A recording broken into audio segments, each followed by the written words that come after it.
Moon night का तीसरा episode Disney plus पे आ गया है और इस एपिसोड में हमें बहुत कुछ चीजें देखने को मिली। तो इस एपिसोड की शुरुआत लायरा से होती है जो कि एक जगह पे अपने नकली पासपोर्ट बना रही है ताकि वो इजिप्ट में जा सके। फिर हमें अगले सीन में आर्थर हैरो स्कैरब लेकर दिखाई देता है जो कि एमिट की जगह पे पहुंच गया है और दूसरी तरफ हमें मार्क दिखाई देता है जो कि आर्थर तक पहुंचने की कोशिश कर रहा है और इसके बीच उसकी फाइट कुछ बंदों से भी हो जाती है। लेकिन ये वाली फाइट देखने लायक थी क्योंकि इस एपिसोड में भी हमें पहले एपिसोड की तरह दिखाई देता है। इसमें मार्क को ब्लैकआउट हो जाता है। जब वो होश में आता है तब सभी बंदे मर रहे होते हैं और वो स्टीवन से कहता है तुमने इन्हें क्यों मार दिया, लेकिन स्टीवन कहता है मैंने कुछ नहीं किया। इसका मतलब क्या है? इसका मतलब ये है कि शायद से मार्क के अंदर तीसरी पर्सनैलिटी भी है और उसकी तीसरी पर्सनैलिटी के काम देखकर लग रहा है कि ये वाली पर्सनैलिटी मार्क से भी ज़्यादा खतरनाक और डेंजरस है। फिर आगे जाके खोंशू सूरज पे ग्रहण लगा देता है और वो गॉड्स की मीटिंग करवाता है जो कि पिरामिड ऑफ गीज़ा के अंदर हो रही है, जिसमें सभी गॉड्स अपने अपने अवतार के अंदर से बात करते हैं और खोंशू आर्थर हैरो पे आरोप लगाता है और सभी गॉड्स आर्थर हैरो को बुलाते हैं लेकिन वो खोंशू की बात नहीं मानते।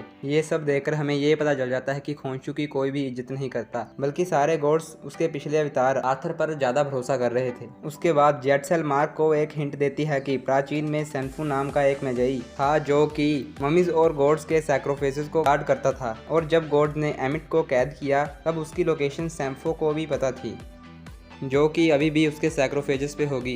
इसी को ढूंढते हुए वो पहुंच जाते हैं एंटोम मोगार्थ के पास। फिर वहां पे आर्थर हैरो आ जाता है और फिर वो सैक्रिफिसेस नष्ट कर देता है और फिर हमें बहुत सारा एक्शन दिखाई देता है। फिर मार्क ऐसे करके सैक्रिफिसेस को जोड़ लेता है लेकिन मार्क इसे समझ नहीं पाता और फिर लायला मार्क से कहती है कि स्टीवन को आने दो कि वो इस सब के बारे में जानता है। फिर मार्क स्टीवन को कंट्रोल दे देता है लेकिन स्टीवन जब उस कॉन्स्टलेशन को लोकेट कर लेता है तब उसकी पोजीशन बताना बहुत मुश्किल हो जाता है क्योंकि सितारे अपनी जगह बदलते रहते हैं। फिर खोंशू उनकी मदद करता है और वो सारे ग्रहों और सितारों की पोजीशन 2000 साल पहले की कर देता है। लेकिन इस सब की खोंशू को कीमत चुकानी पड़ती है क्योंकि सारे गॉड्स मिलकर खोंशू को एक छोटी सी मूर्ति बना देते हैं और खोंशू मूर्ति बनने से पहले स्टीवन को यह भी कहता है कि मार्क को कहना कि मुझे बचाने जरूर आए। पर सोचने की बात यह है कि अब खोंशू तो मूर्ति बन गया है तो क्या मार्क अपने सूट को समन कर पाएगा? ये हमें आगे देखकर ही पता चलेगा। और फिर इस एपिसोड के लास्ट सीन में हमें आर्थर हैरो खोंशू की मूर्ति से बात करते हुए दिखाई देता है जो कि कहता है कि आज मैं जो कुछ भी हूँ सिर्फ तुम्हारे कारण ही हूँ। और यहाँ पे एपिसोड खत्म हो जाता है। और ये एपिसोड देखकर आपको क्या लगता है? क्या मार्क अपने सूट को समन कर पाएगा या वो खोंशू को बचाने जाएगा और उसकी तीसरे आइडेंटिटी के बारे में क्या पता चलेगा? और लास्ट में